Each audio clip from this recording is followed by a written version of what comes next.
Chaque jour, les aimants en néodyme font bouger et soutiennent une grande partie de la technologie que nous utilisons, des moteurs électriques aux turbines éoliennes et aux équipements médicaux, avec une force capable de soulever des objets des milliers de fois plus lourds qu'eux-mêmes.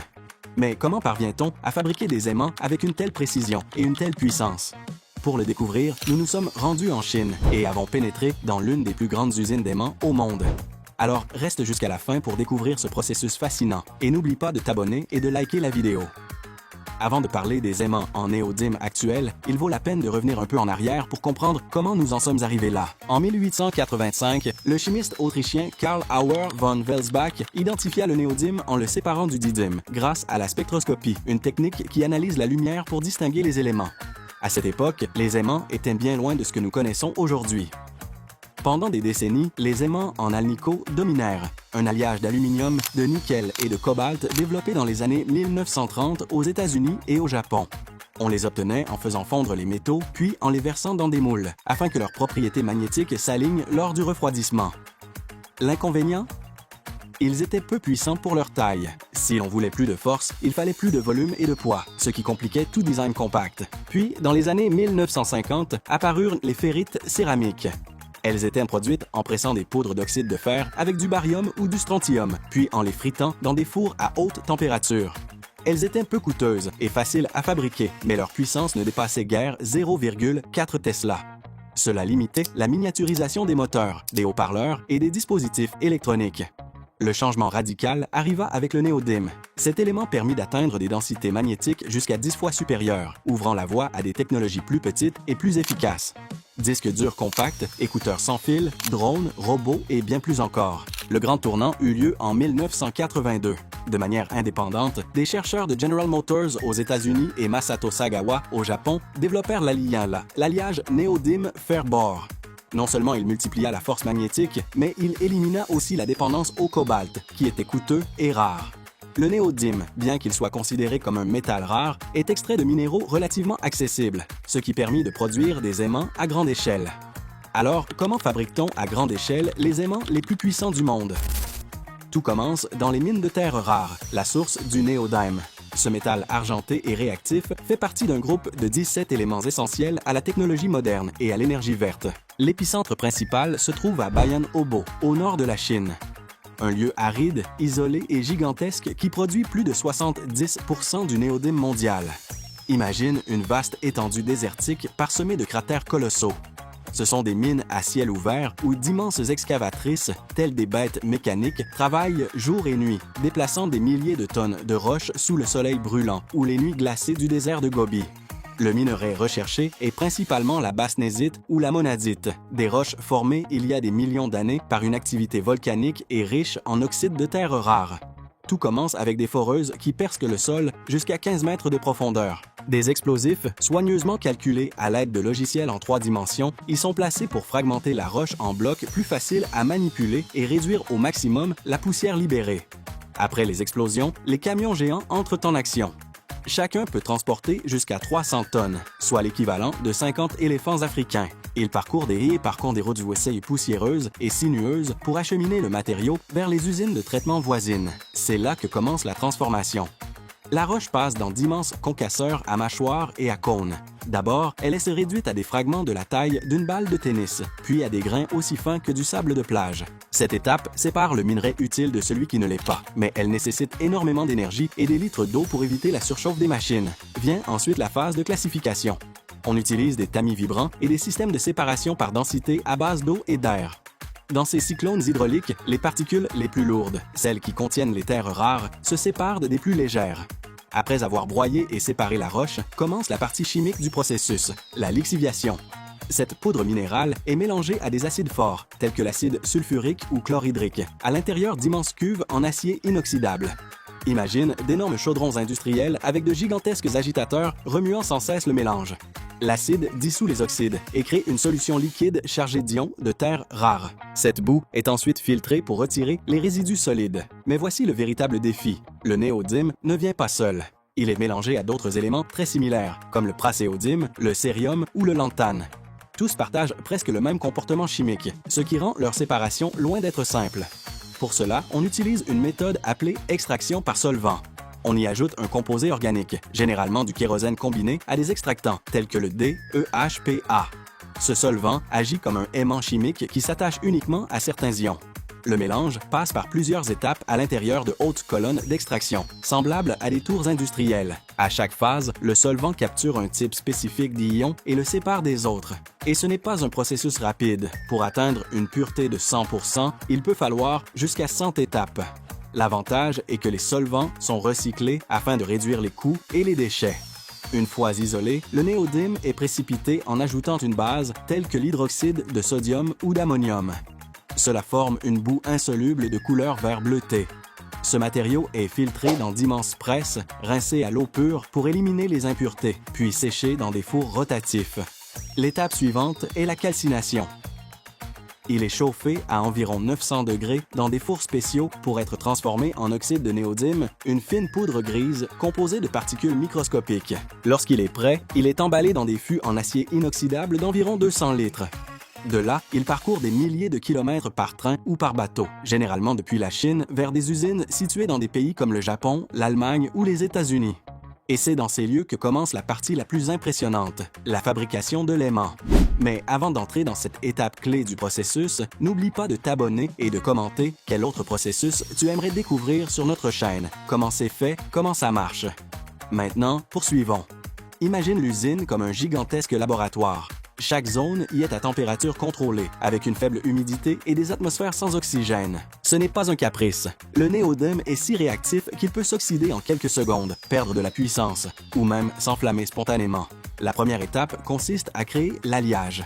Bien que l'oxyde de néodyme puisse être réduit en métal par électrolyse ou par procédé chimique, l'industrie utilise du néodyme métallique déjà raffiné. Ce néodyme est mélangé avec du fer et du bore. On y ajoute également des éléments comme le dysprosium, le terbium ou le cobalt, qui améliorent ici la résistance thermique, la coercitivité et la protection contre la corrosion. Tous les composants sont pesés avec une précision numérique et placés dans un four à induction sous vide. À l'intérieur, la température atteint 1600 degrés. Le vide empêche le métal de s'oxyder et le champ électromagnétique remue le mélange, comme si un tourbillon invisible le brassait, obtenant ainsi un alliage parfaitement homogène. Une fois prêt, l'alliage en fusion est rapidement refroidi. Il peut se solidifier sous forme de lingots ou de fines plaques grâce au procédé appelé strip casting. Dans ce processus, le métal liquide tombe sur une roue rotative refroidie à l'eau et se solidifie en une fraction de seconde. On obtient ainsi des paillettes cassantes dont la microstructure alignée améliore les performances magnétiques. Ensuite, ces paillettes sont envoyées dans un broyeur à jet ou jet mill, où elles sont pulvérisées sous atmosphère d'argon ou d'azote. Le résultat, des particules de seulement 3 à 5 microns, bien plus fines qu'un cheveu humain. Cette poudre est tellement réactive qu'elle peut s'enflammer au contact de l'air. Elle est donc manipulée avec des gants, dans des chambres scellées et sous des gaz inertes. Mais savais-tu qu'un aimant en néodyme de la taille d'une pièce de monnaie peut soulever plus de 1000 fois son propre poids?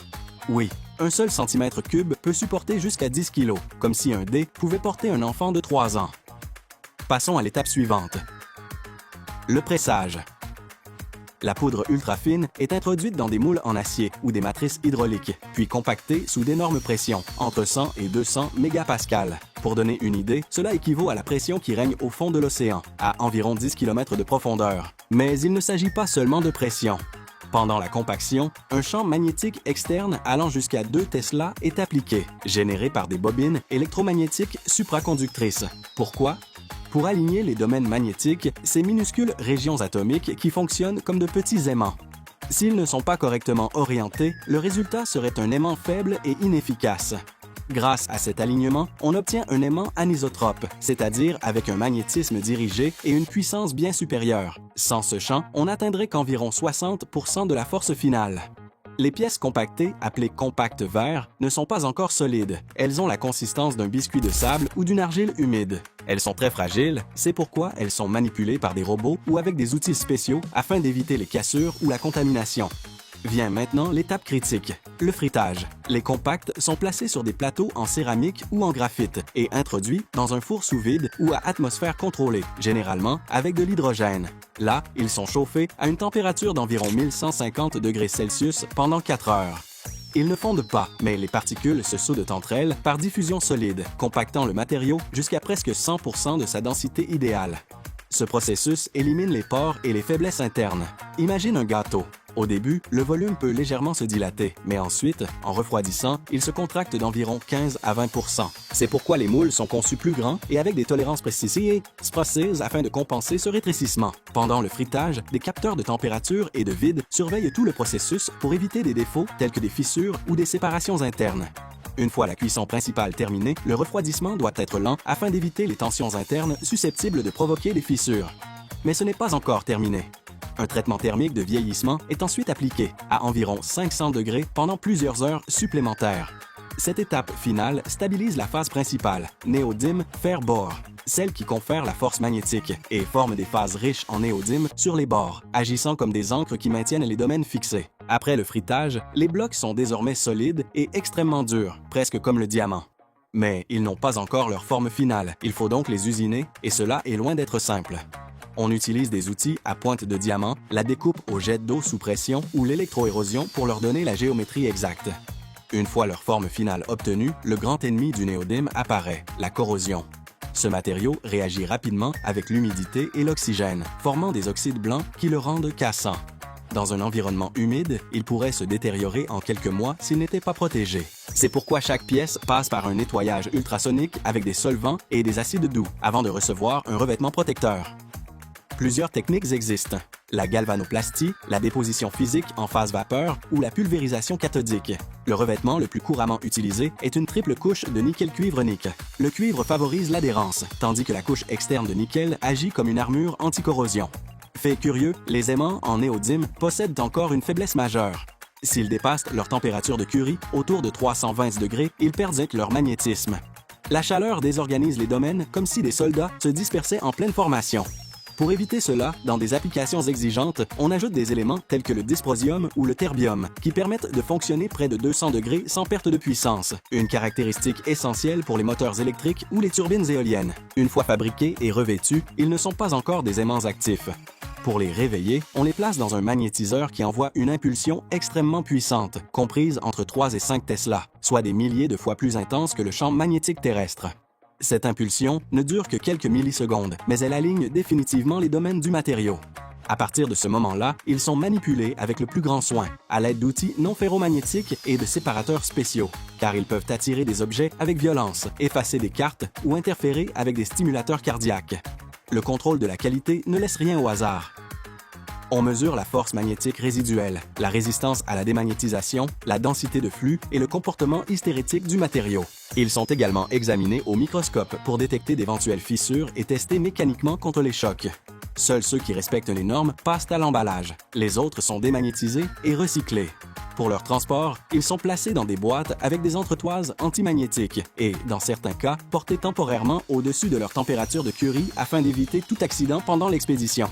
De là, ils sont acheminés vers toutes sortes d'industries, des écouteurs Bluetooth et capteurs jusqu'aux immenses turbines et équipements médicaux. Et voilà comment c'est fait et comment ça marche, des aimants en néodyme les plus puissants du monde.